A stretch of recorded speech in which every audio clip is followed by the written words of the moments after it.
यार soft sponge ऐसे ही बन जाते हैं, बिल्कुल भी नहीं। सॉफ्ट स्पंज की जो पीछे स्टोरी होती है ना, लाइक मतलब कितने स्टेप्स होते हैं ना, वो आप देखो और आपको अंदाज़ा हो कि कितनी एफर्ट होती है।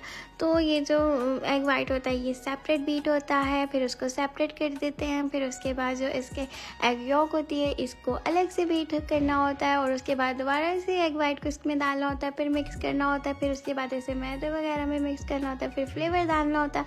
फिर अगर आप दूसरा कोई चोको केक बना रहे हो उसके लिए अलग स्टेप्स होते हैं, और बस आपको जो गंद डलता है वो सारा साफ करना होता है। लेकिन अगर आपको शौक है ना, जुनून है ना इस काम का, तो आपको काम ही नहीं लगेगा। लाइक आपको मज़ा आएगा काम करते हुए कि यार कितने मज़े का काम है। तो अभी जो मेरा स्पंज हो गया था रेडी, मैं अब ये ना मैं नई चीज़ ट्राई कर रही थी, और इसको मैंने बड़ा डेकोरेट किया। और ये मैं सच्ची बताऊँ तो खुद के लिए बना रही थी, क्योंकि जो फर्स्ट चीज़ होती है वो खुद पे ही बंदा ट्राई करता है, तो मैंने देखना था इसमें क्या कमी पेशी है सब कुछ।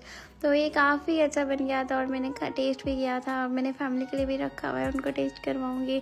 तो मुझे तो ये बहुत पसंद आया। लाइक अगर आप इसको स्कूल में लेके जाना चाहते हो एज अ लंच, तो इसकी इतनी कोई प्राइस नहीं है, कोई ये इतना कॉस्टली नहीं है।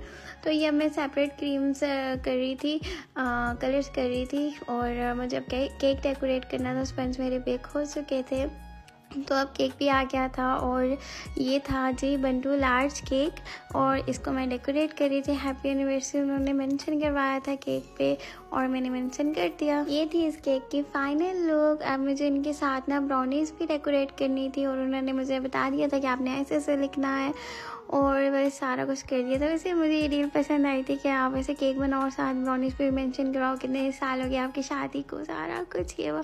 तो उन्होंने ऐसे ही मेंशन करवाया, और काफ़ी क्यूट सा लग रहा था। साथ उन्होंने फेरी लाइट भी ऐड करवाई, और वो भी अच्छी लग रही थी।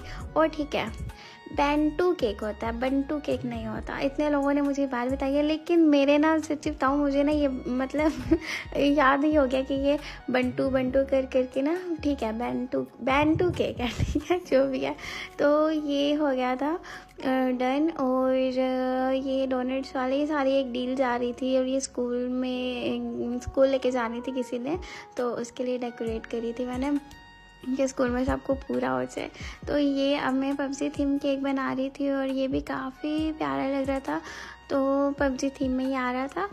तो ये सीन था कि ना मैंने पिक्चर्स प्रिंट करवाई थी, लेकिन वो पेपर प्रिंट आ गया, और मैंने कहा अब इसे कैसे यूटिलाइज़ करूँ। लेकिन मैंने यूटिलाइज़ कर लिया, कुछ मैंने केक के ऊपर रख दिया, कुछ मैंने बॉक्स पे लगा दिया, कस्टमाइज बॉक्स बना दिया, और फिर प्रॉपर सही पबजी थीम लग रहा था।